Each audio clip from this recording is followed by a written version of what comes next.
জনাব চৌধুরী প্রেসিডেন্ট ইয়াহিয়া খানের কাছে খসড়াটি ১৯৭০ সালের ১১ই ডিসেম্বর পেশ করেন। প্রেসিডেন্ট জনাব চৌধুরীর খসড়ার সাথে একমত প্রকাশ করে জনাব চৌধুরীর কাছে একটি পত্র লিখেছিলেন। ঢাকায় প্রেসিডেন্ট জনাব চৌধুরীকে নিয়ে সঙ্গে আসেন।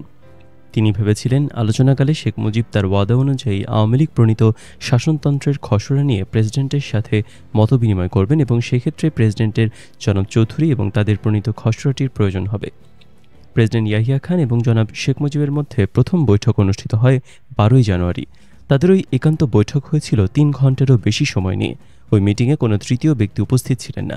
মিটিংয়ের পরপরই প্রেসিডেন্ট তার সংবিধান বিষয়ে প্রধান উপদেষ্টা মন্ত্রী জনাব জি.ডব্লিউ. চৌধুরীকে তলব করেন। তিনি তাকে বলেন, শেখ মুজিব আমার সাথে বিশ্বাসঘাতকতা করেছে, তাকে আমি বিশ্বাস করে ভুল করেছি। সে তার কথার বরখিলাপ করেছে। পরামর্শদাতাদের অনেকেই তাকে বিশ্বাস করতে মানা করেছিলেন, কিন্তু আমি তাদের উপদেশ উপেক্ষা করে তাকে বিশ্বাস করেছিলাম। আমার আন্তরিকতাকে মুজিব দুর্বলতা মনে করে ভুল করেছে। আলোচনার সারবস্তু অনুযায়ী শেখ মুজিব পূর্ব কথা মতো প্রেসিডেন্টকে শাসনতন্ত্রের খসড়া দেখাতে অস্বীকার করেন। তিনি পরিষ্কারভাবে প্রেসিডেন্টকে বলেন, সংখ্যাগরিষ্ঠ দলের নেতা হিসেবে তিনি শাসনতন্ত্র প্রণয়ন করবেন। এই ব্যাপারে প্রেসিডেন্টের সাথে আলোচনার কিছুই নেই। প্রেসিডেন্টের তখন একমাত্র দায়িত্ব হচ্ছে অতি সত্বর জাতীয় সংসদ নির্বাচন অনুষ্ঠান অনুষ্ঠিত করা। তিনি প্রেসিডেন্টকে সতর্কবাণী উচ্চারণ করে বলেন, অবিলম্বে সংসদ অধিবেশন শুরু করতে ব্যর্থ হলে যে অবস্থা সৃষ্টি হবে তার জন্য সম্পূর্ণরূপে দায়ী থাকবেন তিনি। শেখ মুজিবের এই ধরনের মনোভাবের ফলে প্রেসিডেন্ট ইয়াহিয়া খান ভীষণভাবে মর্মাহত হন। এতে জান্তার ভেতরে তার অবস্থান নাজুক হয়ে পড়ে। পূর্বে বর্ণিত অধ্যায় থেকে দেখা যাবে ইয়াহিয়া খান মুজিবের প্রায় সব দাবি মেনে নিয়েছিলেন। কেন্দ্র প্রাদেশিক সম্পর্কের ক্ষেত্রে দুটো বিষয়ে কিছুটা মতপার্থক্য থাকলেও মূলত বলা যায় প্রাদেশিক স্বায়ত্তশাসন সম্পর্কে প্রেসিডেন্ট কোনো দ্বিমত পোষণ করেননি। তার প্রণীত খসড়া অনুযায়ী বৈদেশিক সম্পর্ক, প্রতিরক্ষা এবং মুদ্রা এই তিনটি বিষয়ের কেন্দ্রের নিয়ন্ত্রণে রেখে বাকি সবকিছুই তিনি প্রাদেশিক সরকারের হাতে ছেড়ে দিতে প্রস্তুত ছিলেন। ওই মূল তিনটি বিষয়ের আনুষঙ্গিক আরও কয়েকটি বিষয়কেও তিনি কেন্দ্রের অধীন রাখতে চেয়েছিলেন, যেমন পাসপোর্ট, ন্যাশনালিটি, ইমিগ্রেশন। কেন্দ্রের হাতে রাজস্ব আদায়ের কোনো ক্ষমতা থাকবে না। এই বিধায় সংবিধানে তিনি কেন্দ্রের আর্থিক সংকুলনের গ্যারান্টি দাবি করেন। তিনি চেয়েছিলেন সংবিধান আইন প্রবর্তন করতে হবে যে প্রতিটি প্রদেশ নিজস্ব আয় থেকে নির্ধারিত একটি অংশ কেন্দ্রকে দিতে বাধ্য থাকবে। কেন্দ্রের স্বতন্ত্রতা বজায় রেখে কেন্দ্র যাতে করে তার নিজস্ব দায়িত্বসমূহ পালন করতে পারে, সেজন্যই প্রেসিডেন্ট ওই দাবি জানিয়েছিলেন। বৈদেশিক সম্পর্কের ব্যাপারে তিনি রাজনৈতিক, কূটনৈতিক এবং অর্থনৈতিক সম্পর্কের ভিন্নমুখিতা ও স্বতন্ত্রতা মেনে নেননি। এই ব্যাপারে তার মতামত ছিল নিম্নরূপ: প্রাদেশিক সরকারগুলো তাদের স্বতন্ত্র বাণিজ্যিক এবং অর্থনৈতিক প্রতিনিধি বিদেশের দূতাবাসে প্রেরণ করতে পারবেন। রাষ্ট্রীয় পররাষ্ট্রনীতির সাথে সামঞ্জস্য রেখে বাণিজ্যিক এবং অর্থনৈতিক সব রকম তৎপরতায় প্রাদেশিক সরকার করতে পারবেন। কেন্দ্রের নীতি পরিপন্থী কোনো কার্যক্রম প্রাদেশিক সরকার করতে পারবেন না, তা সেটা যতই লাভজনক হোক না কেন। প্রথম বৈঠকের বিপর্যয়ের পরও প্রেসিডেন্ট ও শেখ মুজিবের মাঝে আরও কয়েকটি বৈঠক অনুষ্ঠিত হয়, কিন্তু বৈঠকগুলোর গতিধারা থেকে পরিষ্কার বোঝা যাচ্ছিল পাকিস্তান ক্রমান্বয়ে সংঘাতের পথেই ধাবিত হচ্ছে। ঢাকা ত্যাগের প্রাক্কালে প্রেসিডেন্ট সাংবাদিক সম্মেলনে বললেন, মুজিবের সাথে তার প্রয়োজনীয় আলোচনা হয়েছে। এছাড়াও তিনি একটি বিশেষ গুরুত্বপূর্ণ ইঙ্গিত দেন সাংবাদিক সম্মেলনে। তিনি বলেন, শেখ মুজিব যখন ক্ষমতা নেবেন তখন তিনি ক্ষমতায় থাকবেন না। খুব শীঘ্রই শেখ মুজিব তার সরকার কায়েম করবেন।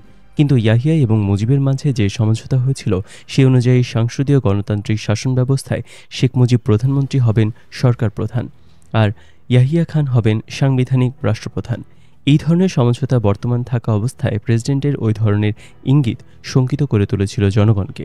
তাহলে কি দীর্ঘদিন ধরে প্রেসিডেন্ট এবং শেখ মুজিবের মাঝে যে বিশ্বাস এবং আন্তরিক নির্ভরশীলতা জন্মেছিল তার ভিত ধসে গেছে? তাদের মাঝে সৃষ্টি হয়েছে মতভেদ। এর পরিণতি কী হবে? ঢাকা ত্যাগের আগে প্রেসিডেন্টের কাছ থেকে ইঙ্গিত পাওয়া যায় যে তিনি পশ্চিম পাকিস্তানে ফিরে ভুট্টো এবং অন্যান্য রাজনীতিবিদদের সাথে মতবিনিময় করবেন এবং তাদের অনুরোধ করবেন যাতে তারা ঢাকায় এসে শেখ মুজিবকে বোঝান যে জাতীয় স্বার্থে তাকে আরও যুক্তিসঙ্গত আচরণ করতে হবে। তা না হলে যে বিপর্যয় দেখা দেবে তার জন্য দেশের সব রাজনৈতিক নেতৃবৃন্দকেই জাতির কাছে জবাবদিহি করতে হবে। 12ই জানুয়ারি বৈঠকের বিপর্যয়ের পর জনাব চৌধুরী ছুটে গিয়েছিলেন মন্ত্রিসভার সদস্য জনাব হাফিজউদ্দিনের কাছে। সবকিছু বুঝিয়ে বলে তিনি জনাব হাফিজউদ্দিনকে অনুরোধ করেছিলেন শেখ মুজিবকে বোঝাতে। শেখ মুজিবের সাথে জনাব হাফিজউদ্দিনের সম্পর্ক ছিল ঘনিষ্ঠ। জনাব হাফিজউদ্দিন শেখ মুজিবের সাথে দেখা করেছিলেন। সেই বৈঠকে জনাব তাজউদ্দিনও উপস্থিত ছিলেন। জনাব হাফিজউদ্দিন শেখ সাহেবকে তার দেয়া পূর্ব প্রতিশ্রুতি অনুযায়ী প্রেসিডেন্টকে তাদের প্রণীত খসড়া শাসনতন্ত্র দেখাবার অনুরোধ জানান। শেখ সাহেব জবাবে পরিষ্কার করে কিছুই বলেননি, তবে জনাব তাজউদ্দিন উত্তর দিয়েছিলেন। পরিষ্কার ভাষায় তিনি বলেন, শেখ মুজিব এমন কোনো কথা কাউকে দেননি। শাসনতন্ত্রের খসড়া কাউকে দেখাবার দায়ভারও আওয়ামী লীগের নেই। এই ধরনের দাবি নেহাতই যুক্তিহীন।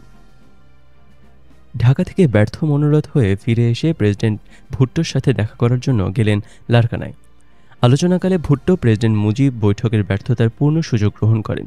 জেনারেল হামিদ খান এবং জেনারেল পীরজাদাও প্রেসিডেন্টের সাথে লারকানায় যান। ইতিমধ্যে জনাব ভুট্টো শেখ মুজিবের সাথে আলোচনার জন্য ঢাকায় পৌঁছান 27 জানুয়ারি। ভুট্টো ও মুজিব 3 দফা বৈঠকে মিলিত হন। শেখ মুজিবের বাসভবনে সৌহার্দ্যপূর্ণ পরিবেশে আলোচনা হলেও মূল বিষয়গুলোর ওপর কোনো সিদ্ধান্তে পৌঁছতে তারা ব্যর্থ হন। শেখ মুজিব পরিষ্কারভাবে ভুট্টোকে জানান 6 দফার ব্যাপারে তিনি কোনো আপোষ করবেন না। জবাবে ভুট্টো বলেছিলেন, 6 দফার আড়ালে বিচ্ছিন্নতাবাদের আভাস রয়েছে বিধায় 6 দফা ভিত্তিক কোনো শাসনতন্ত্রের পক্ষে তিনি বা তার দল কোনোরূপ সমর্থন দিতে অপারগ। এভাবেই পাকিস্তানের দুই অংশের সংখ্যাগরিষ্ঠের নেতাদের মাঝে অতি প্রয়োজনীয় কোনোরূপ রাজনৈতিক সমঝোতা গড়ে উঠতে ব্যর্থ হয়। সেই সময় পর্দার অন্তরালে থেকে জনাব হারুন এক বিশেষ ভূমিকা রেখে চলছিলেন। তিনি অতি কৌশলে জনাব ভুট্টোকে শেখ মুজিবের কাছে সরকারের দালাল হিসেবে প্রতিপন্ন করতে সক্ষম হয়েছিলেন। ফলে বরাবরই শেখ মুজিব জনাব ভুট্টোকে সন্দেহের চোখে দেখে আসছিলেন। পরস্পরের প্রতি অবিশ্বাস এবং সন্দেহের কারণেই সব আলোচনা ব্যর্থ হয়ে গিয়েছিল। আলোচনা প্রসঙ্গে পরে জনাব ভুট্টো বলেন, শেখ মুজিব জাতির উপর জোর করে 6 দফা ভিত্তিক শাসনতন্ত্র চাপিয়ে দেবার চক্রান্ত করছেন। তার সেই চেষ্টা হচ্ছে যত তাড়াতাড়ি সম্ভব তড়িঘড়ি করে জাতীয় সংসদ অধিবেশন বসিয়ে তার প্রণীত শাসনতন্ত্র সংখ্যাগরিষ্ঠতার ভিত্তিতে পাশ করিয়ে তার জোয়ালে জাতিকে আবদ্ধ করা। তিনি জনগণকে 6 দফার মূল উদ্দেশ্য বোঝাবার জন্য পর্যাপ্ত সময় দিতে নারাজ। জনাব ভুট্টোর ঢাকা থেকে ফেরার অল্প কয়েকদিনের মধ্যেই লারকানা বৈঠক অনুষ্ঠিত হয়। স্বাভাবিক কারণেই শেখ মুজিব লারকানা বৈঠক সম্পর্কে সন্দিহান হয়ে ওঠেন। লারকানা বৈঠক সম্পর্কে ভুট্টো বলেন, আমরা 6 দফার তাৎপর্য নিয়ে মতবিনিময় করেছি। 6 দফার মূল উদ্দেশ্য বিশ্লেষণ করে আমরা শঙ্কিত হয়ে পড়েছি। তথাপি প্রেসিডেন্টকে কথা দিয়েছি বর্তমান সমস্যার একটি আপোষভিত্তিক সমাধান খুঁজে বের করার জন্য আমরা সর্বাত্মক প্রচেষ্টা চালিয়ে যাব। লারকানার বৈঠকের পর ফেব্রুয়ারির মাঝামাঝি ইসলামাবাদে জান্তার আনুষ্ঠানিক বৈঠকে দেশের সার্বিক রাজনৈতিক পরিস্থিতি নিয়ে আলোচনা হয়। জেনারেলরা সিদ্ধান্ত নিলেন শেখ মুজিবের অনমনীয়তার মোকাবেলা করা হবে দৃঢ়তার সাথে। ভুট্টোর উস্কানিমূলক উক্তিগুলো উপেক্ষা করে চলছিলেন জান্তার যুদ্ধবাজ জেনারেল হামিদ, ওমর, গুল হাসান এবং পীরজাদা প্রমুখ। তারা ভুট্টোকে পাকিস্তানের জাতীয় স্বার্থ রক্ষাকারী একমাত্র রাজনীতিবিদ ও নেতা মনে করতে থাকায় অবস্থা আরও জটিল হয়ে ওঠে। এই বৈঠকে মন্ত্রিপরিষদ বাতিল করার সিদ্ধান্ত গ্রহণ করা হয়। মুজিবের সাথে আলোচনা ব্যর্থ হওয়ার জন্য প্রেসিডেন্ট ইয়াহিয়া খান এবং অ্যাডমিরাল আহসানকে তিরস্কারের সম্মুখীন হতে হয়েছিল জান্তার অন্যান্য জেনারেলদের এই বৈঠকে। এর ফলে অ্যাডমিরাল আহসান পদত্যাগ করতে বাধ্য হন। তার পদে নিয়োগ করা হয় কট্টরপন্থী জেনারেল টিক্কা খানকে। 17 ফেব্রুয়ারি ক্যাবিনেট বিলুপ্ত করা হয়। ক্যাবিনেট বিলুপ্তির 48 ঘণ্টার মধ্যেই প্রেসিডেন্ট মন্ত্রিসভার প্রাক্তন সদস্যদের তার পরামর্শমণ্ডলীর সদস্য হওয়ার আহ্বান জানান। জনাব এহসানুল হক এবং জাস্টিস কর্নওয়ালিস ব্যতীত অন্য সবাই তার আবেদন প্রত্যাখ্যান করেন। শেখ মুজিবের বারংবার হুমকির পরিপ্রেক্ষিতে 13 ফেব্রুয়ারি প্রেসিডেন্ট ঘোষণা দেন 3রা মার্চ ঢাকায় জাতীয় সংসদ অধিবেশন অনুষ্ঠিত হবে। জনাব ভুট্টো প্রেসিডেন্টের ওই ঘোষণার তীব্র বিরোধিতা করেন। তিনি বলেন, তার ও শেখ মুজিবের মধ্যে ভবিষ্যৎ শাসনতন্ত্রের ব্যাপারে কোনো সমঝোতা না হওয়া পর্যন্ত জাতীয় সংসদের অধিবেশন বসতে পারে না। সংসদ কার্যক্রমের ওপরও একটা বোঝাপড়া হওয়া উচিত। তিনি হুমকি দেন, আমার দাবি অবহেলিত হলে করাচি থেকে খাইবার পর্যন্ত বিদ্রোহের আগুন জ্বলে উঠবে। জনাব ভুট্টো ভালো করেই জানতেন জান্তার বেশিরভাগ জেনারেল তার পক্ষে রয়েছেন। তিনি আরও জানতেন শেখ মুজিবের অনমনীয় ভাবের ফলে জান্তার মধ্যে প্রেসিডেন্টের অবস্থান দুর্বল হয়ে পড়েছে। ইয়াহিয়া মুজিব বৈঠক ব্যর্থ হবার পরপরই জেনারেলরা সিদ্ধান্ত নিয়েছিলেন জটিল রাজনৈতিক পরিস্থিতিতে সংবিধানের বিষয়ে তারা আর নীরব দর্শকের ভূমিকায় থাকবেন না। এক পর্যায়ে ইয়াহিয়া খানকে সরিয়ে জেনারেল হামিদকে প্রেসিডেন্ট বানাবার কথাও চিন্তাও করেছিলেন জান্তার জেনারেলরা। কিন্তু চীন মার্কিন সম্পর্কের ব্যাপারে নিক্সন কর্তৃক ইয়াহিয়া খানকে প্রদত্ত দায়িত্বের কথা ভেবেই পরিশেষে জেনারেলরা ওই সিদ্ধান্ত কার্যকর করা থেকে বিরত থাকেন এবং জেনারেল ইয়াহিয়া খানকে অনিচ্ছা সত্ত্বেও প্রেসিডেন্ট পদে বহাল রাখার সিদ্ধান্ত নেন। ক্ষমতাহীন বিব্রত প্রেসিডেন্ট ভুট্টোর একান্ত বিরোধিতার মুখে 1 মার্চ এক ঘোষণায় 3রা মার্চের অধিবেশন অনির্দিষ্টকালের জন্য মুলতবি করতে বাধ্য হন। জেনারেল পীরজাদা ও ভুট্টো মিলিতভাবে প্রেসিডেন্টের 1 মার্চের ভাষণ তৈরি করেন বলে পরে জানা যায়। জাতীয় সংসদ অধিবেশন মুলতবি ঘোষণা শোনার পর মুহূর্তে পূর্ব পাকিস্তানের জনগণ বিক্ষোভে ফেটে পড়ে। শেখ মুজিবুর রহমান পূর্ব পাকিস্তানে নন কোঅপারেশন মুভমেন্ট কর্মসূচি ঘোষণা করেন। ফলে পূর্ব পাকিস্তানের প্রশাসন শেখ মুজিবের নিয়ন্ত্রণে চলে আসে। পশ্চিম পাকিস্তানে অবস্থিত কেন্দ্রের সাথে সব সম্পর্কই প্রায় ছিন্ন হয়ে যায়। এই অবস্থার মধ্যেও মুজিব ইয়াহিয়া যোগাযোগ অবিচ্ছিন্ন থাকে। 7ই মার্চের জনসভার প্রাক্কালে প্রেসিডেন্ট টেলিফোন করে মুজিবুর রহমানের সাথে দীর্ঘ আলাপ করেন। আলোচনার ধারা ছিল সৌহার্দ্যপূর্ণ। দুজনেই আলোচনার মাধ্যমে সমস্যার শান্তিপূর্ণ সমাধানের পক্ষে মত প্রকাশ করেন। প্রেসিডেন্ট মুজিবকে সতর্ক করে দিয়ে অনুরোধ করেন যাতে মুজিব এমন কোনো পদক্ষেপ গ্রহণ না করেন যেখান থেকে ফেরা অসম্ভব হয়ে পড়বে। উত্তরে শেখ মুজিব প্রেসিডেন্টকে ঢাকায় এসে বিস্ফোরণমুখ অবস্থায় স্বচক্ষে দেখে যাবার আমন্ত্রণ জানান।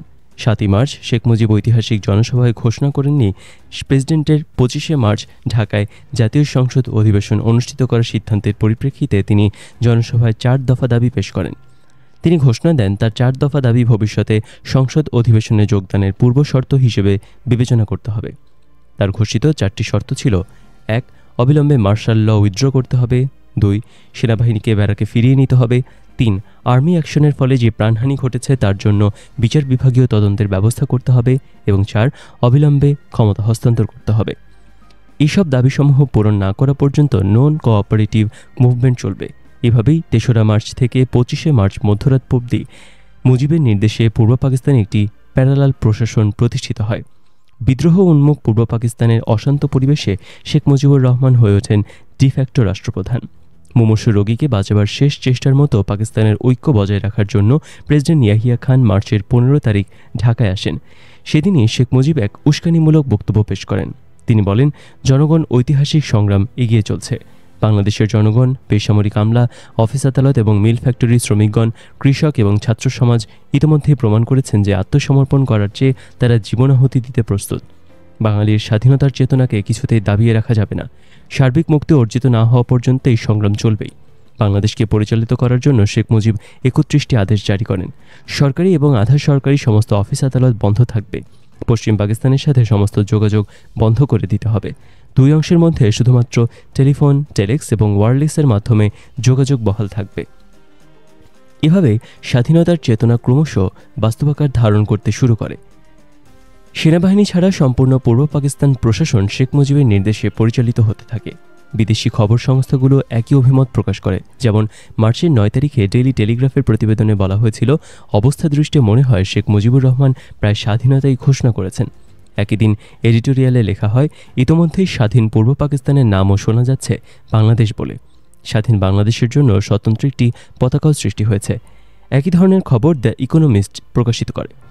15ই মার্চ দি টাইমস অভিমত জানায়, পাকিস্তান আজ ধ্বংসের পথে।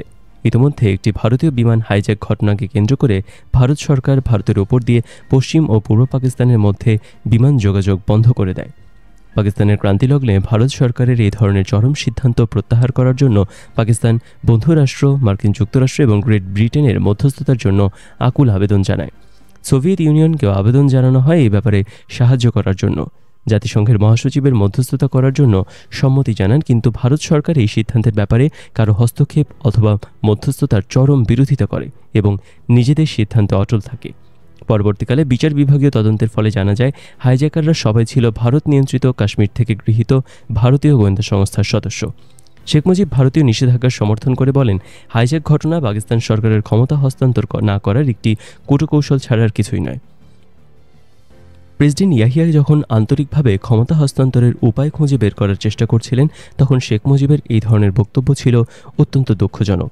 পশ্চিম পাকিস্তান এবং পূর্ব পাকিস্তানের মধ্যে বিমান যোগাযোগ নিষিদ্ধ করায় ভারতীয় সিদ্ধান্তের পক্ষে শেখ মুজিবুর রহমান জান্তার ভেতর জেনারেলদের শেখ মুজিব সম্পর্কে পুষিত সন্দেহকে জোরদার করে। শেখ মুজিব ভারতের দালাল, এই ধারণা জেনারেলদের অনেকের মনে বদ্ধমূল হয়ে ওঠে। হাইজ্যাক প্রসঙ্গে ভুট্টোর বক্তব্য ছিল নেহায়েত দায়িত্বহীন। তিনি হাইজ্যাকারকারীদের পাকিস্তানি ঘোষণা করে তাদের জাতীয় বীর আখ্যায়িত করেন। জাতীয় স্বাধীনতা এবং সংহতির প্রতি হুমকিস্বরূপ ভারতীয় পদক্ষেপের সঙ্গে পূর্ব ও পশ্চিম পাকিস্তানের নির্বাচিত সংখ্যাগরিষ্ঠ নেতাদ্বয়ের এই ধরনের প্রতিক্রিয়ায় তাদের রাজনৈতিক দেউলিয়াপনায় প্রকাশিত হয়।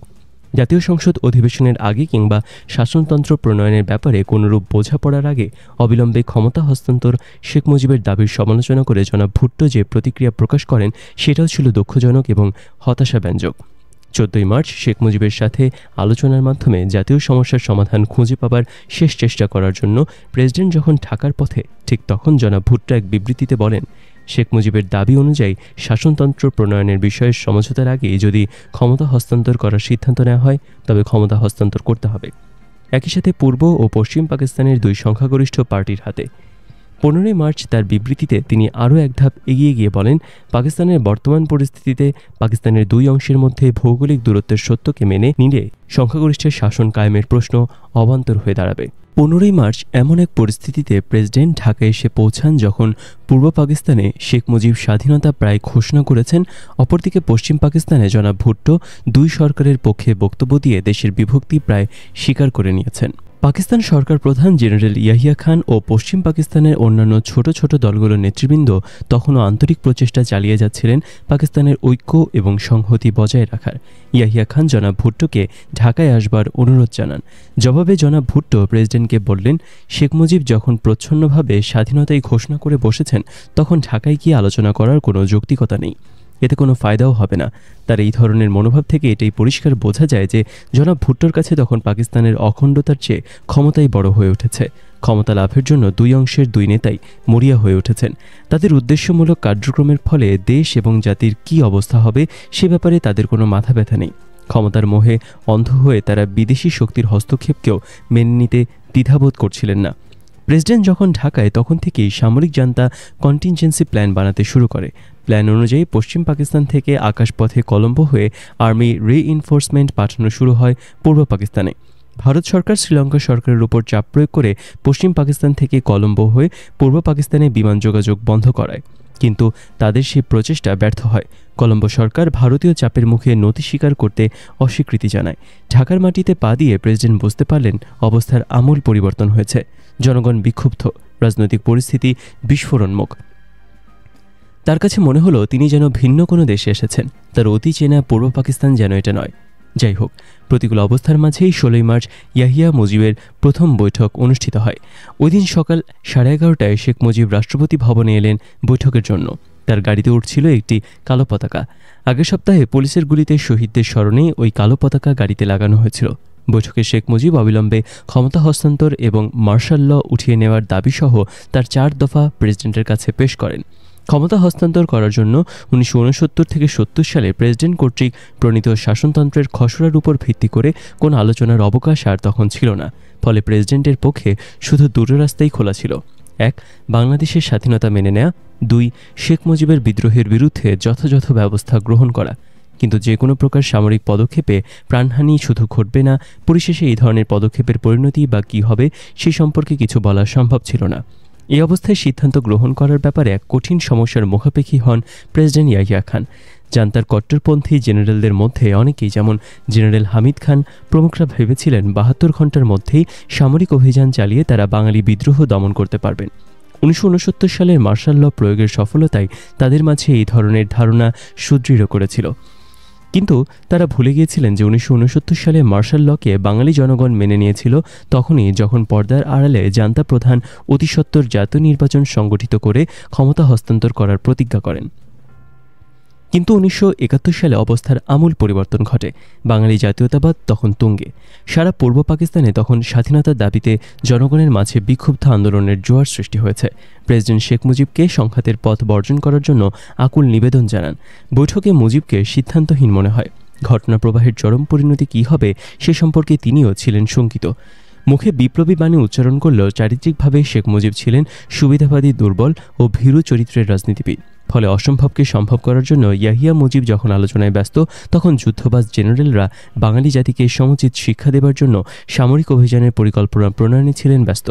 এই অবস্থায় 20 মার্চ সংবাদপত্রে প্রকাশিত খবরে বলা হয়, প্রেসিডেন্ট ও শেখ মুজিবের মধ্যে শাসনতন্ত্র বিষয়ে একটি আপোষ সমঝোতা হয়েছে, যার মধ্যে মুজিবের 6 দফার প্রতিফলন ঘটেছে।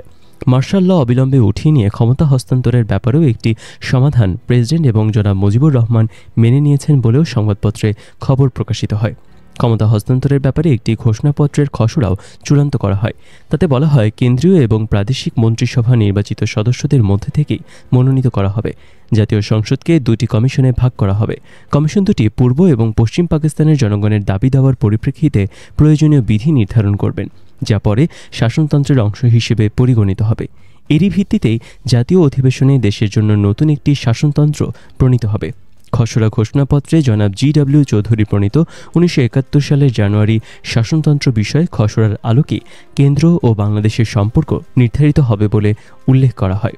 খসড়ায় মুজিবের 6 দফার প্রায় সবটাই গৃহীত হয় পাকিস্তানের ঐক্য বজিয়ে রেখে, কিন্তু খসড়া ঘোষণাপত্র সম্পর্কে জান্তার জেনারেলরা নেতিবাচক অভিমত পোষণ করে আসছিলেন গোড়া থেকেই। তাদের মতে চাপে পড়ে প্রেসিডেন্ট এই ধরনের ঘোষণাপত্র তৈরি করতে বাধ্য হয়েছিলেন, ফলে তাদের কাছে প্রেসিডেন্টের ঘোষণাপত্রের তেমন গ্রহণযোগ্যতা ছিল না। পরবর্তীকালে তাদের এই ধরনের মানসিকতা এবং প্রজ্ঞার অভাবেই জাতীয় জীবনে নেমে এসেছিল চরম বিপর্যয়। ঢাকার আলোচনায় আবারও ফিরে যাওয়া যাক। ঘোষণাপত্রের খসড়া নিয়ে তখন প্রতিদিন বৈঠক হচ্ছিল সকাল বিকাল। আলোচনা চলছিল দুই পর্যায়ে, প্রেসিডেন্ট এবং মুজিবুর রহমানের মধ্যে এবং দুই পক্ষের বিশেষজ্ঞদের মাঝে। প্রেসিডেন্টের পক্ষে বিশেষজ্ঞ ছিলেন জাস্টিস কর্নওয়ালিস, জেনারেল পীরজাদা, জনাব এম আহমদ। চতুর্থ সদস্য ছিলেন কর্নেল হাসান। জান্তার মূল সদস্যদের মাঝে জেনারেল হামিদ, জেনারেল গুল হাসান, জেনারেল ওমর, জেনারেল মিট্টা প্রমুখ সবাই তখন ঢাকায়। তারা তখন নিয়মিত নিজেদের মধ্যে এবং প্রেসিডেন্টের সাথে আলোচনা করছিলেন সার্বিক অবস্থার গতিপ্রবাহ নিয়ে। আলোচনায় কেন্দ্র এবং প্রাদেশিক অর্থনীতি এবং অন্যান্য প্রাসঙ্গিক ভবিষ্যৎ সম্পর্কের বিষয়গুলি মূলত প্রাধান্য পাচ্ছিল। কর্নেল হাসানের মতে প্রেসিডেন্ট যখন শেখ মুজিবের দাবিগুলো সমঝোতার ভিত্তিতে একের পর এক মেনে নিচ্ছিলেন, তখন জেনারেলরা প্রেসিডেন্টকে সতর্ক করে দিয়ে বলেছিলেন, জাতীয় সরকারকে দুর্বল করা হলে তার পরিণতির জন্য প্রেসিডেন্টকেই শুধু দায়ী থাকতে হবে। পাকিস্তান আর্মির গর্বিত জেনারেলরা মনে করতেন জাতীয় মর্যাদা অক্ষুণ্ণ রাখার দায়িত্ব শুধু তাদেরই। 50 দশকে আইয়ুব খানের ক্ষমতা দখলের পর থেকেই জাতীয় স্বার্থের একচ্ছত্র ধারক ও বাহক হয়ে ওঠে পাকিস্তানি সেনাবাহিনী। সর্বপরিসরে রাজনীতিবিদদের তারা করুণার চোখেই দেখতেন। জাতীয় রাজনীতির ক্ষেত্রে তাদের কোনো ভূমিকা আছে এটা তারা নির্দ্বিধায় অবিশ্বাস করতেন। অবশ্য এর ব্যতিক্রমও ছিল। সেনাবাহিনীর অনেকেই চাইছিলেন বর্তমান সমস্যার একটি যুক্তিসঙ্গত রাজনৈতিক সমাধানই হওয়া উচিত। সমাধান অবশ্যই পাকিস্তানের দুই অংশের জনগণের কাছে গ্রহণযোগ্য হতে হবে। তখনকার পরিবেশে সেনাবাহিনীর বৃহৎ অংশ এবং পশ্চিম পাকিস্তানের সাধারণ জনগণ সানন্দে শেখ মুজিবকে প্রধানমন্ত্রী হিসেবে গ্রহণ করতে প্রস্তুত ছিল।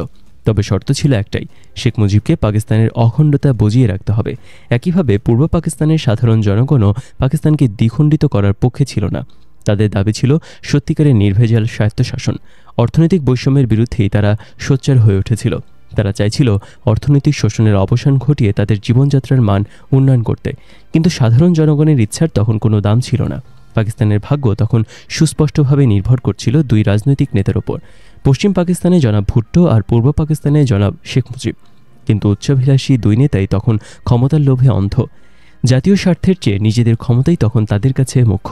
1970-এর নির্বাচনের পরে আওয়ামী লীগের পক্ষে রাষ্ট্রীয় নীতি নির্ধারণী বড় সমাবেশ প্রথম অনুষ্ঠিত হয় 1971 সালের 3রা জানুয়ারি রমনার রেসকোর্সে।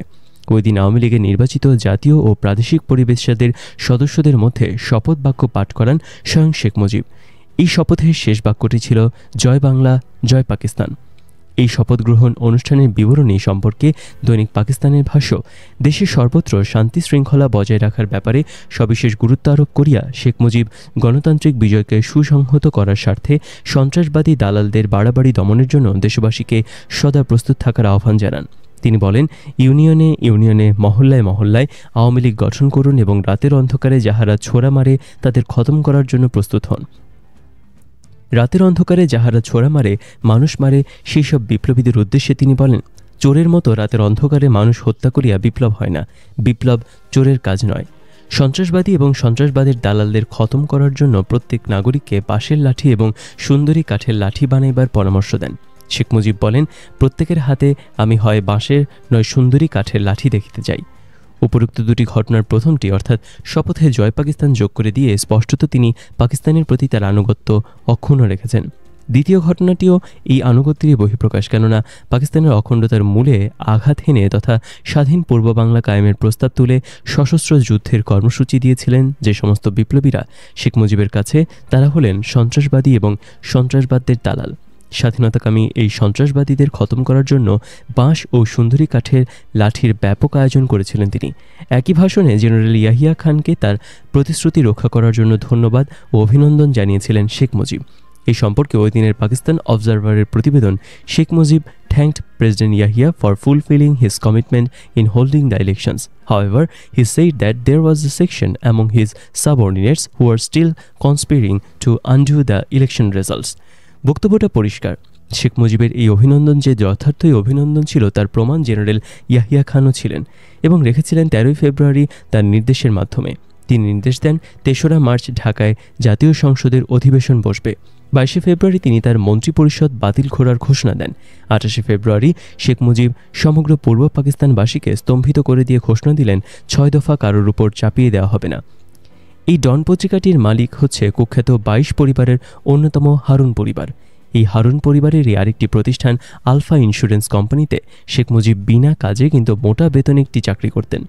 সে যাই হোক, 6 দফার প্রশ্নে শেখ মুজিবের এই নমনীয়তা কেবল যে এই সংক্রান্ত তার পূর্ববর্তী বক্তব্য কিংবা আন্দোলনকারীদের আশা আকাঙ্ক্ষার পরিপন্থী ছিল তাই নয়, বরঞ্চ পশ্চিম পাকিস্তানিদের কাছে নিজেকে গ্রহণযোগ্য করে তোলার সুস্পষ্ট প্রয়াসও ছিল। অর্থাৎ তার এই বক্তব্য হচ্ছে পাকিস্তানের রাষ্ট্র ক্ষমতা গ্রহণের প্রস্তুতির প্রমাণ। প্রেসিডেন্টের 13 ফেব্রুয়ারি ঘোষণার তীব্র বিরোধিতা করেন জনাব ভুট্টো। তিনি বলেন এবং হুমকি দেন, যদি পশ্চিম পাকিস্তানের নির্বাচিত কোনো প্রতিনিধি 3রা মার্চের অধিবেশনে অংশগ্রহণ করার জন্য ঢাকায় যায় তবে তার ঠ্যাং ভেঙে দেওয়া হবে। জনাব ভুট্টো কঠোর বিরোধিতার মুখে প্রেসিডেন্ট 1 মার্চ এক বিবৃতির মাধ্যমে ঢাকায় অনুষ্ঠিতব্য জাতীয় পরিষদের অধিবেশন স্থগিত ঘোষণা করেন বাধ্য হয়ে। এর ফলে তৎকালীন পূর্ব পাকিস্তানের সর্বস্তরের মানুষের মধ্যে যে প্রতিক্রিয়া লক্ষ্য করা হয়েছিল তার মর্মবাণী ছিল একটাই, স্বাধীন বাংলাদেশ।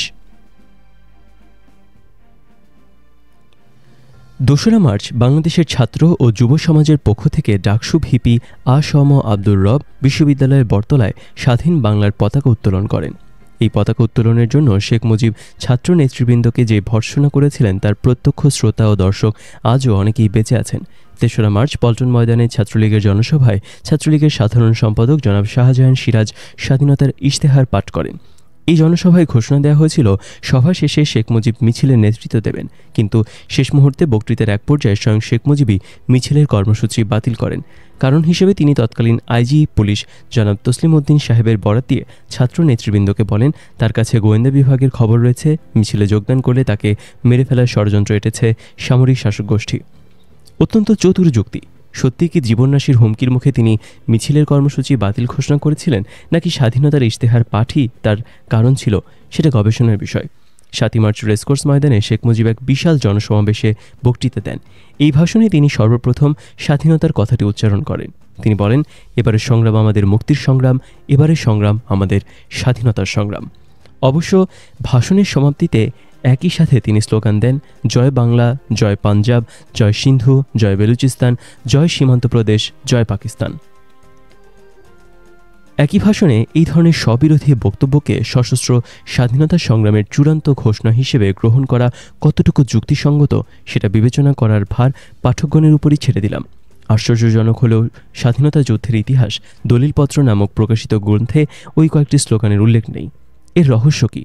তবে এই স্লোগানগুলো দিয়ে যে শেখ মুজিব তার ভাষণ শেষ উচ্চারণ করেছিলেন তার সাক্ষী হিসেবে বর্তমান রয়েছে সেই সময়কার পত্রপত্রিকা ও সেই জনসমাবেশে যারা উপস্থিত ছিলেন সেই সব ব্যক্তিবর্গ। 14 মার্চ শেখ মুজিব ঘোষণা করেন তিনি প্রেসিডেন্ট ইয়াহিয়া খানের সাথে আলোচনা করতে প্রস্তুত। এর পরপরই 15 মার্চ ইয়াহিয়া খান ঢাকায় চলে আসেন এবং 16 মার্চ 11টায় জেনারেল ইয়াহিয়া ও শেখ মুজিব 1.5 ঘণ্টা কোনো সাহায্যকারী ছাড়া রুদ্ধদ্বার বৈঠক করেন। 17 মার্চ একইভাবে একান্ত বৈঠক হয়, এটাও ছিল সাহায্যকারী ছাড়া। মুজিব ইয়াহিয়ার 3য় দফার বৈঠক হয় 19 মার্চ শুক্রবার। এদিন রাতে দুই পক্ষের 3 জন করে উপদেষ্টা আলাদা আলাদা বৈঠকে মিলিত হন। 20 মার্চ শনিবার রাতে আওয়ামী লীগের 6 জন শীর্ষস্থানীয় সহকর্মী নিয়ে শেখ মুজিব প্রেসিডেন্ট ইয়াহিয়ার সাথে 1 ঘণ্টা 30 মিনিট আলোচনা করেন এবং পরে তার বাসভবনে সাংবাদিকদের সাথে শেখ মুজিব বলেন আলোচনায় কিছুটা অগ্রগতি হয়েছে। তিনি বলেন রাজনৈতিক সংকট সমাধানের পথে তিনি এগোচ্ছেন। এই বৈঠকের পর পাকিস্তানের খবরের কাগজগুলোতে প্রকাশ পায় যে মুজিব ও ইয়াহিয়া খানের মাঝে একটা বড় রকমের সমঝোতা হয়েছে। এই সম্পর্কে দি ডনে পরিবেশিত খবরটি ছিল, mister Bhutto held a night-long session on Monday with his partymen examining the terms of the broad management agreement and understanding reached between President Yahya Khan and Sheikh Mujibur Rahman to end the president politics crisis in the country. এই broad agreement সম্পর্কে শেখ মুজিব কিংবা তার দল আওয়ামী লীগ আজ পর্যন্ত খোলামেলা কিছুই দেশবাসীকে জানায়নি।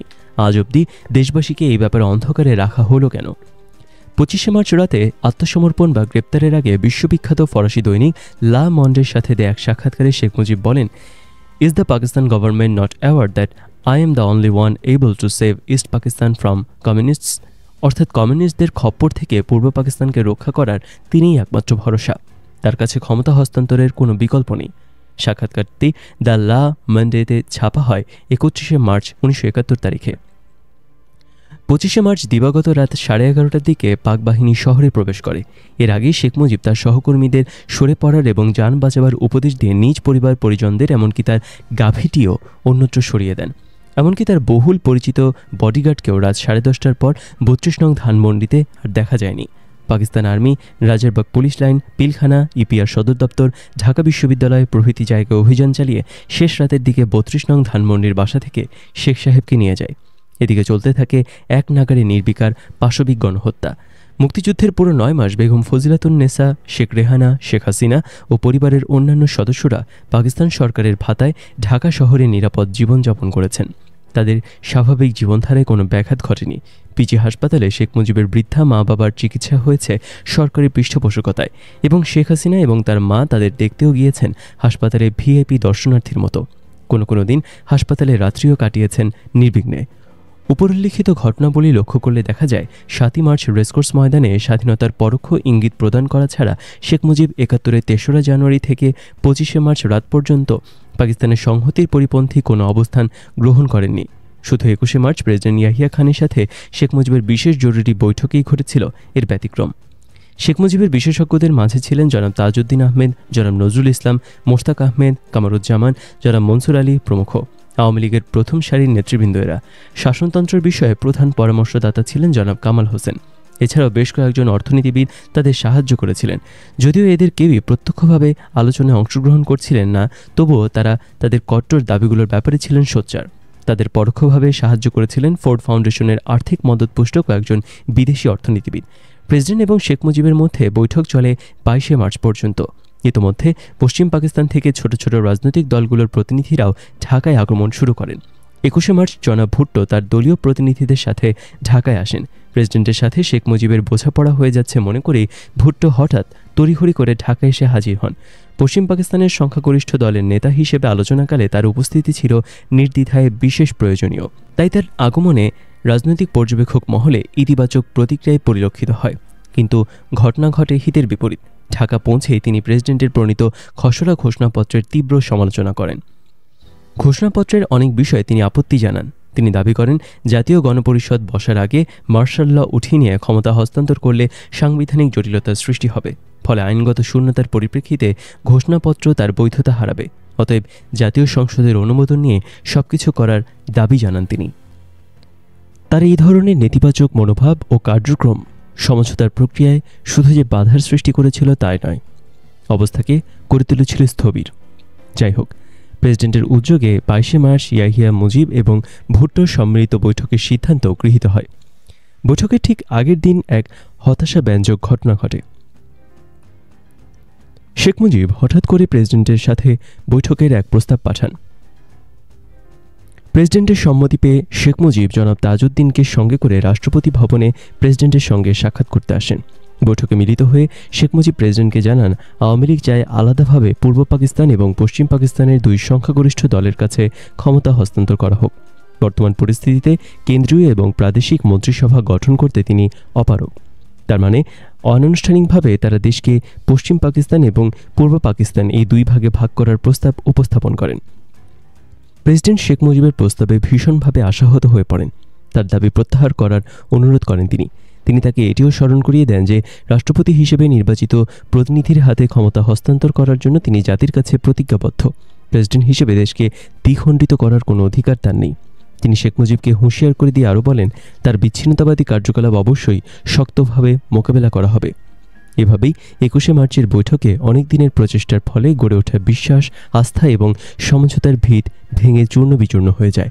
আলোচনা হয়ে ওঠে অর্থহীন।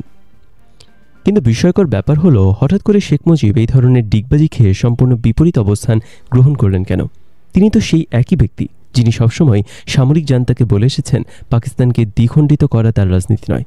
70-এর নির্বাচনে তিনি ভোটারদের কাছে থেকে ভোট গ্রহণ করেছিলেন এই বলে পাকিস্তান টিকে থাকবার জন্যই সৃষ্টি হয়েছে। কোনো শক্তি পাকিস্তানকে ধ্বংস করতে সক্ষম হবে না। শেখ মুজিবের জনসভায় খুব ভালোভাবেই মানুষজন জানত পাকিস্তানের শাসকমণ্ডলী পাকিস্তানের অখণ্ডতার প্রশ্নে কোনো আপোষ করবে না। সর্বশক্তি দিয়ে তারা এর বিরুদ্ধে রুখে দাঁড়াবেন, আর পরিণতি হবে ভয়ঙ্কর। মন্ত্রিত্বের ইস্যু তুলে 1954 সালে নির্বাচিত হক ভাসানীর যুক্তফ্রন্টকে ঠুকো জগন্নাথ মার্কিন বানিয়ে যুক্তরাষ্ট্রের আস্থাভাজন হয়েছিলেন সোহরাওয়ার্দী মুজিব। কেননা পূর্ব পাকিস্তানে আওয়ামী লীগ ও যুক্তফ্রন্টের মাধ্যমে সাম্রাজ্যবাদ বিরোধী শক্তির বিকাশ আমেরিকার জন্য দুশ্চিন্তার কারণ হয়ে উঠেছিল। এই দুই নেতা সেখানে আওয়ামী লীগ ও যুক্তফ্রন্ট দুটোকে ভেঙে আমেরিকার উদ্বেগের অবসান ঘটান। এভাবেই সূচিত হয় সোহরাওয়ার্দী মুজিবের সাথে আমেরিকার ঘনিষ্ঠতা। পর্যালোচনা করলে দেখা যায় সেই সম্পর্কের বন্ধন আরও পোক্ত হয় হারুন পরিবারের সাথে সখ্যতার মাধ্যমে। 1958 সালে আইয়ুব খান ক্ষমতায় এসে যে সমস্ত সম্মানিত ব্যক্তিকে দুর্নীতির দায়ে প্রকাশ্যে বেত্রাঘাত করেছিলেন, তার মধ্যে হারুন পরিবারের একজন বহুল পরিচিত সদস্য অন্তর্ভুক্ত ছিলেন। শুধু কি তাই, পরিবারের প্রধান জনাব ইউসুফ হারুনকে দেশান্তরী হয়ে নির্বাসনে থাকতে হয়েছিল অনেকদিন। জনাব ভুট্টো পররাষ্ট্রমন্ত্রী থাকাকালীন সময় তার বিরুদ্ধে অভিযোগ ওঠে তিনি সিআইএ এর দালাল। জেনারেল আইয়ুব খান অবশ্য নিজেও ক্ষমতা গ্রহণ করেছিলেন আমেরিকার পরোক্ষ সহযোগিতা নিয়ে। কিন্তু 1965 সালে পাক ভারত যুদ্ধে জোটের প্রধান শরিক আমেরিকার পাকিস্তানের প্রতি আচরণ আইয়ুব খানের মনোপুত হয়নি। তার এই অসন্তোষ লিখিতভাবে আমেরিকাকে জানিয়ে দিয়ে একই সাথে তৎকালীন মার্কিন সাম্রাজ্যবাদের জানি দুশ্মন কমিউনিস্ট গণচীনের সাথে দ্রুত সম্পর্ক উন্নয়নে যত্নবান হয়েছিলেন জেনারেল আইয়ুব। প্রেসিডেন্ট আইয়ুবের এই উদ্যোগ আমেরিকার স্বার্থের পরিপন্থী হওয়ায় তার এই বেয়াদবির সমুচিত সাজা দেবার জন্য আমেরিকা আইয়ুব বিরোধী চক্রান্তে মেতে ওঠে। তাদের এই প্রচেষ্টায় যোগ দেয় আমেরিকার পুরনো এবং বিশ্বস্ত আস্থাভাজন আলফা ইন্স্যুরেন্সের বেতনভোগ নেতা শেখ মুজিবুর রহমান এবং বিদগ্ধ হারুন পরিবার। আর 1966 সালে শেখ মুজিবের ঘোষিত 6 দফা হচ্ছে তারই ফসল। 6 দফা অতি উগ্র কর্মসূচি হলেও শেখ মুজিব 6 দফাকে কখনোই পাকিস্তানের জাতীয় সংহতির বিপরীতে দাঁড় করাননি। যে মুহূর্তে আন্দোলনের প্রক্রিয়ায় পাকিস্তানের জাতীয় সংহতি বিপন্ন হওয়ার আশঙ্কা দেখা দিয়েছে, সেই মুহূর্তে শেখ মুজিব সংহতির পক্ষে দাঁড়িয়েছেন। 6 দফা মূলত সাধারণ নির্বাচনের বৈতরণী হিসেবেই ব্যবহার করতে চেয়েছিলেন জনাব শেখ মুজিব, কারণ আইয়ুব খানকে শায়েস্তা করার জন্যই 6 দফার পেছনে আমেরিকান সমর্থন ছিল। কিন্তু 6 দফার দ্বারা পাকিস্তানকে দ্বিখণ্ডিত করার ইচ্ছা ছিল না আমেরিকার। এ ব্যাপারে শেখ মুজিবকে পরিষ্কারভাবে সতর্ক করে দিয়েছিলেন তৎকালীন পাকিস্তানে নিযুক্ত আমেরিকান রাষ্ট্রদূত জনাব জিএ ফারল্যান্ড। জনাব ফারল্যান্ড মার্চ মাসে উত্তাল অবস্থায় ঢাকায় এসে শেখ মুজিবের সাথে 2 বার গোপনে এবং একান্তভাবে সাক্ষাৎ করেন বুড়িগঙ্গায় নৌবিহারের মাধ্যমে। এ ব্যাপারে জনাব জিডব্লিউ চৌধুরী তার লাস্ট ডেইজ অব ইউনাইটেড পাকিস্তানে লিখেছেন, মার্কিন রাষ্ট্রদূত জনাব জে ফারল্যান্ড মার্চ মাসে ঢাকায় এসে মুজিবের সাথে সাক্ষাৎ করে তাকে পরিষ্কারভাবে বলেন, পাকিস্তানের বর্তমান সংকটে মার্কিন যুক্তরাষ্ট্র একটি অভ্যন্তরীণ সংকট বলেই মনে করে এবং এক্ষেত্রে মার্কিন যুক্তরাষ্ট্রের কাছ থেকে শেখ মুজিব কোনো সাহায্যই আশা করতে পারেন না যা পাকিস্তানের স্বার্থের পরিপন্থী বলে বিবেচিত হবে। এত সমস্ত পরিষ্কার সব জানার পরও শেখ মুজিব কোন সাহসে 21শে মার্চ সব রকম বোঝাপড়ার উপর পানি ঢেলে দিয়ে প্রেসিডেন্ট ইয়াহিয়া খানের কাছে চতুরতার সাথে বিভিন্ন অজুহাত দেখিয়ে কনফেডারেশনের আচ্ছাদনে পাকিস্তানকে দ্বিখণ্ডিত করার প্রস্তাব রেখেছিলেন। এই সাহসের মূল উৎস ও সমর্থন সম্পর্কে তৎকালীন মার্কিন যুক্তরাষ্ট্রের রাষ্ট্রদূত জনাব জে ফারল্যান্ড পরবর্তীকালে লন্ডনে জনাব জিডব্লিউ চৌধুরীকে বলেছিলেন, আমি যখন ঢাকায় 71-এর মার্চ মাসে শেখ মুজিবের সঙ্গে সাক্ষাৎ করে পরিষ্কারভাবে জানিয়ে দিয়েছিলাম যে পাকিস্তানের স্বার্থবিরোধী কার্যক্রমকে তাকে যুক্তরাষ্ট্র কোনোভাবে গ্রহণ করবে না, তখন মুজিব বেশ কিছুটা হতভম্ব হয়ে গিয়েছিল বটে, কিন্তু তার প্রতি সোভিয়েত রাশিয়া এবং ভারতের সমর্থন ও পূর্ণ সহযোগিতা ছিল সুনিশ্চিত। 70-এর নির্বাচনের পর মস্কোপন্থী পার্টিগুলো মস্কোর দিকে ইঙ্গিতে শেখ মুজিব এবং আওয়ামী লীগকে সার্বিকভাবে সাহায্য ও সহযোগিতা করতে থাকে। তাদের মাধ্যমেই শেখ মুজিব মস্কোর সমর্থন পেয়েছিলেন। ভারতের সমর্থন আদায়ের যোগসূত্র ছিল জনাব তাজউদ্দিন আহমেদ।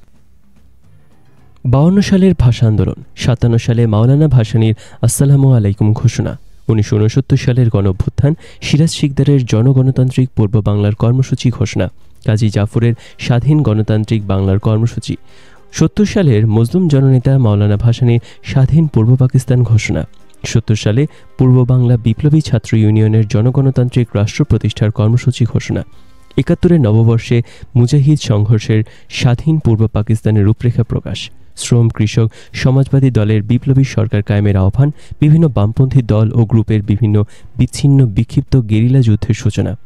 এসব প্রভৃতি ঘটনার কথা বাদ দিলেও নিঃসংশয়ে বলা যায় 71-এর 1 মার্চ থেকে তৎকালীন পূর্ব পাকিস্তানের সর্বস্তরের মানুষের মধ্যে যে প্রতিক্রিয়া ও মনোভাব লক্ষ্য করা গিয়েছিল তার মর্মবাণী ছিল কোনো সমঝোতা নয়, আপোষ নয়, চাই পূর্ণ স্বাধীনতা। আপোষহীন এই গণচেতনার প্রচণ্ড চাপের মুখে যে কোনো আপোষ ফর্মুলা বাস্তবায়িত করা শেখ মুজিবের পক্ষে হয়ে উঠেছিল প্রায় অসম্ভব। এ বিষয়ে তৎকালীন ছাত্রনেতা শাহজাহান সিরাজের নিম্নে প্রদত্ত বক্তব্যটি প্রণিধানযোগ্য। তিনি বলেন, এটা ঠিক যে আওয়ামী লীগের বিরাট অংশ আলাপ আলোচনার মাধ্যমে 6 দফার সঙ্গে আপোষ করে পাকিস্তানের কেন্দ্রীয় ক্ষমতায় যাওয়ার পদক্ষেপ গ্রহণ করে এবং এক পর্যায়ে আমাদের অজ্ঞাতে শেখ মুজিবকেও তাদের প্রস্তাব মানতে বাধ্য করে। গোলটেবিলের আলোচনার মাধ্যমে পাকিস্তানের কেন্দ্রে আওয়ামী লীগ এবং পিপলস পার্টির কোয়ালিশন সরকার গঠনের সিদ্ধান্ত নেওয়া হয়। এই সিদ্ধান্ত গোপন থাকলেও যেদিনে আমরা এই সিদ্ধান্ত জেনে ফেলি সেদিনই রাত 10টায় আমরা কয়েকজন ধানমন্ডির এক বাসায় বৈঠক করি এবং দীর্ঘ আলোচনার পর 1টার দিকে আমরা কোরআন স্পর্শ করে শপথ গ্রহণ করি এবং রাত 1:30টায় শেখ মুজিবের বাসভবনে যাই ও তার সাথে সাক্ষাৎ করি। সরাসরি একথাই বলি, আমাদের প্রস্তাব গ্রহণ না করলে আপনার সাথে আমাদের রাজনৈতিক সম্পর্কের অবনতি ঘটবে। শাহজাহান সিরাজ তখন ছিলেন স্বাধীন বাংলাদেশ ছাত্র সংগ্রাম পরিষদের সাধারণ সম্পাদক।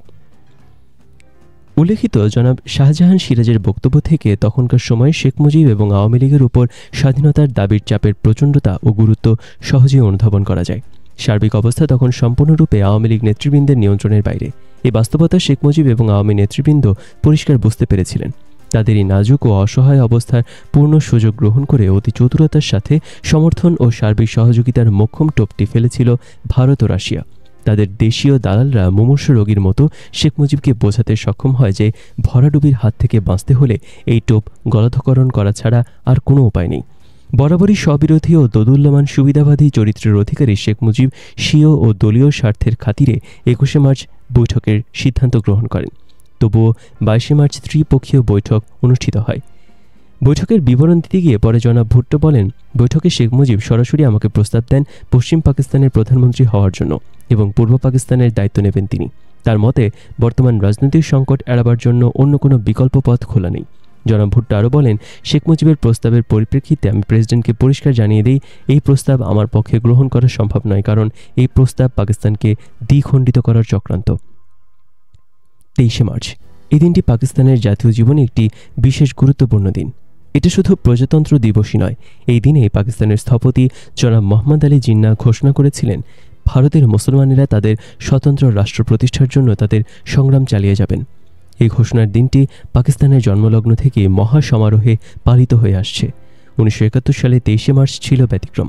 ক্যান্টনমেন্ট, রাষ্ট্রপতি ভবন ছাড়া পূর্ব পাকিস্তানে সরকারি অফিস, আদালত এবং অন্যান্য সরকারি ভবনগুলোতে মুজিবের নির্দেশে পাকিস্তানের পতাকার পরিবর্তে উড়িয়ে দেওয়া হয় বাংলাদেশের পতাকা।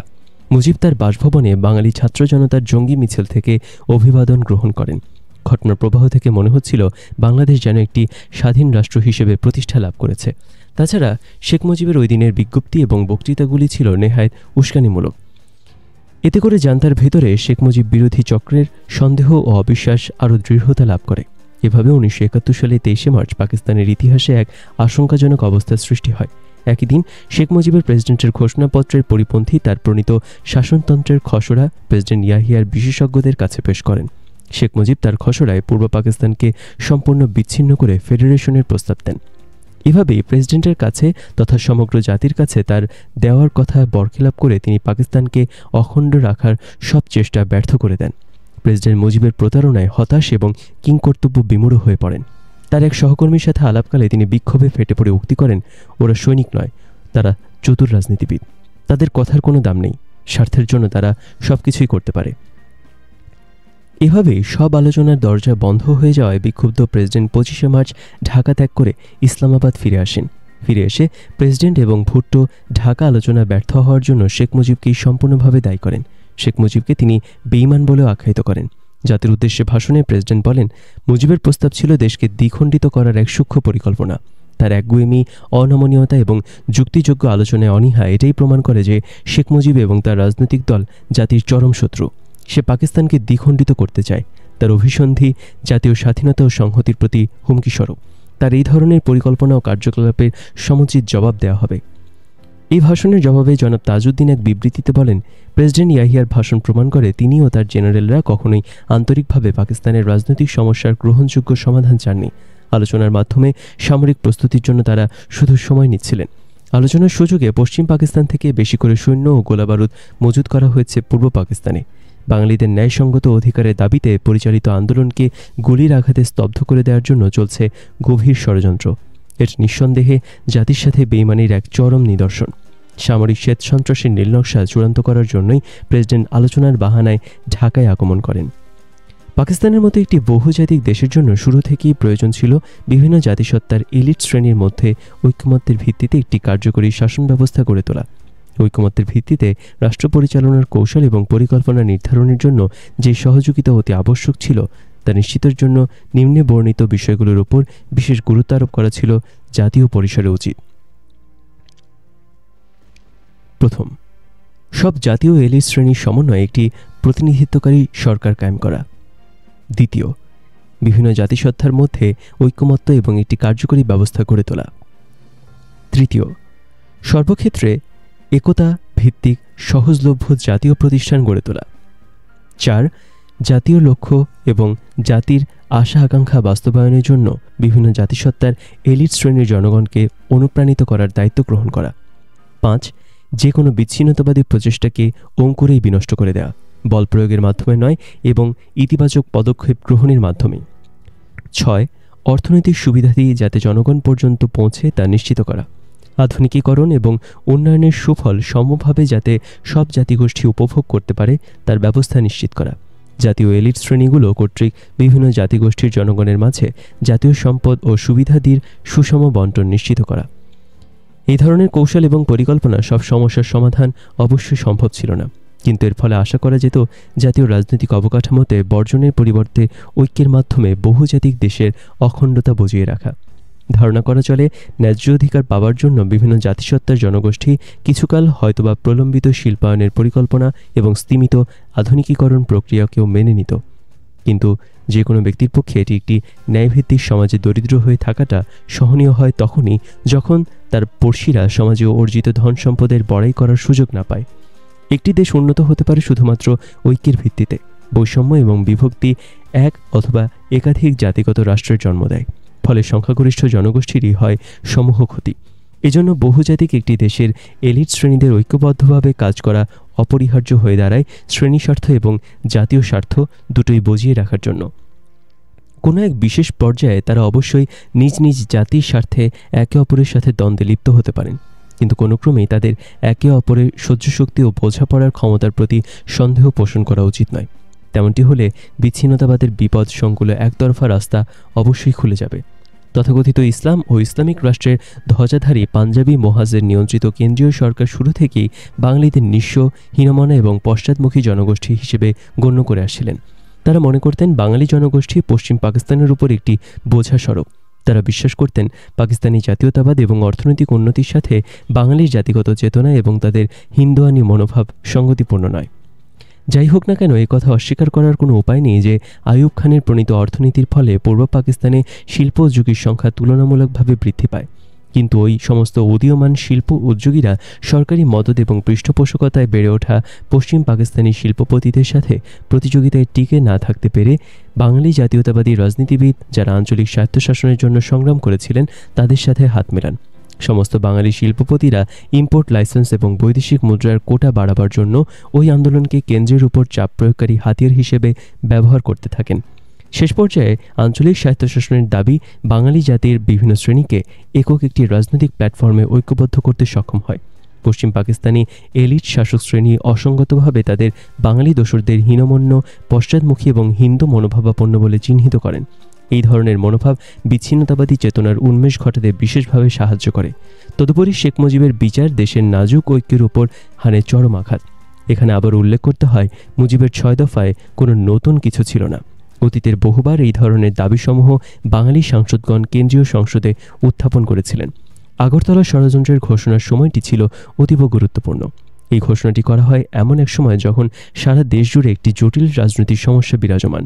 দেশজুড়ে জনগণ তখন আইয়ুব শাহী নিষ্পেষণ এবং স্বৈরাচারী শাসনের বিরুদ্ধে বিদ্রোহী হয়ে উঠেছে। আইয়ুব শাহী আঞ্চলিক বৈষম্য দূরীকরণে কোনো জটিলতা প্রচেষ্টা তো করেনি, বরং পাঞ্জাবি মহাজের এলিট শ্রেণীর কায়েমি স্বার্থকে লালন করে তাদের আধিপত্যকে আরও সুসংহত করে তোলে।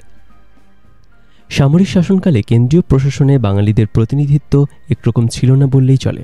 ষাটের দশকে যখন বাঙালিদের ধৈর্যের বাঁধ প্রায় ভেঙে পড়েছিল, ঠিক তখনই পাকিস্তানের কেন্দ্রীয় শাসক গোষ্ঠী কর্তৃক বাঙালি রাজনৈতিক নেতৃবৃন্দকে বিশ্বাসঘাতক এবং শত্রুশক্তি ভারতের দালাল হিসেবে আখ্যায়িত করার ফলে অবস্থার আরও অবনতি ঘটে।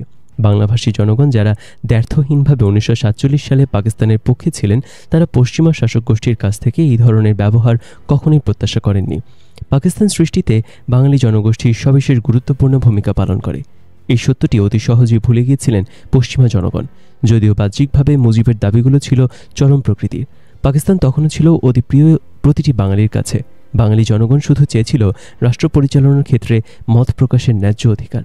তারা চেয়েছিল সাম্য সংহতির উপর একটি রাজনৈতিক কাঠামো। তারা চাইছিল স্বৈরাচারী একনায়কত্বের পরিবর্তে একটি গণতান্ত্রিক সরকার। স্বৈরাচারী একনায়কত্ব তাদের অতীতের হিন্দু আধিপত্য, অত্যাচার এবং ঔপনিবেশিক শোষণকেই জোরালোভাবে মনে করিয়ে দিয়েছিল। এ থেকে এটাই পরিষ্কারভাবে বলা যায়, বাঙালিরা সুচিন্তিত কতগুলো লক্ষ্য বাস্তবায়নের জন্যই মূলত সংগ্রাম করেছিল, কোনো স্বাধীন রাষ্ট্র প্রতিষ্ঠা করার জন্য নয়। এটা জোর দিয়ে বলা চলে যে আইয়ুব শাহীর পতনকালে পূর্ব পাকিস্তানের বিচ্ছিন্ন হয়ে পড়াটা মোটেই অবধারিত পরিণতি ছিল না। জাতীয় রাজনীতি এবং অর্থনীতিতে বাঙালিদের অংশীদারিত্বের অধিকার থেকে বঞ্চিত রেখে ক্ষমতাধর শাসকচক্র বাঙালি এলিট শ্রেণীকে জনগণের আন্দোলনের প্রতি ঠেলে দিয়েছিল এবং তাদের নৃতাত্ত্বিক, সাংস্কৃতিক এবং ভাষাগত বৈষম্যকে পুনর্জীবিত করার আন্দোলনে নেতৃত্ব দিতে বাধ্য করেছিল জাতীয় ঐক্যের বিরুদ্ধে। এ থেকে পরিশেষে এটাই বলা চলে যে অসম উন্নয়নই বাধ্য করেছিল বাঙালি এলিট শ্রেণীকে কেন্দ্রের বিরুদ্ধে জনগণের সাথে ঐক্যবদ্ধ হতে এবং জাতীয়তাবাদী চেতনার পরিবর্তে বাঙালিত্বকে উস্কে দিতে। বাঙালিত্বের চেতনায় তখন আঠার মতো বাঙালি এলিট শ্রেণী জনগণের সাথে এক অটুট বন্ধন বেঁধেছিল। অসম উন্নয়ন, শোষণ, বঞ্চনা এবং নৃতাত্ত্বিক চেতনা ওই ধরনের লোভী যোগ যা একে অপরকে শুষে বেঁচে থাকে সেই সময় অবধি যখন সশস্ত্র সংঘাত অথবা গণঅভ্যুত্থানের বিকল্প কোনো পথই খোলা থাকে না। দুঃখজনক হলেও সত্য, পাকিস্তানও ঠিক সেই সন্ধিক্ষণে পৌঁছে অপরিহার্য মহাবিপর্যয়ের অপেক্ষা করছিল। 60-এর দশকের শেষে অন্তিম অবস্থায় সামরিক জান্তা রাজনৈতিক সমস্যার সমাধান বন্দুকের জোরে করার সিদ্ধান্ত নেয়। শুরু হয় 25-26 মার্চ 1971-এর আর্মি ক্র্যাকডাউন। পাকিস্তান সেনাবাহিনী বাঙালিদের আন্দোলন নস্যাৎ করার জন্য বর্বরচিত সশস্ত্র অভিযান শুরু করে সমগ্র বাঙালি জাতির বিরুদ্ধে। এভাবেই অনিবার্য হয়ে ওঠে দেশ বিভক্তি।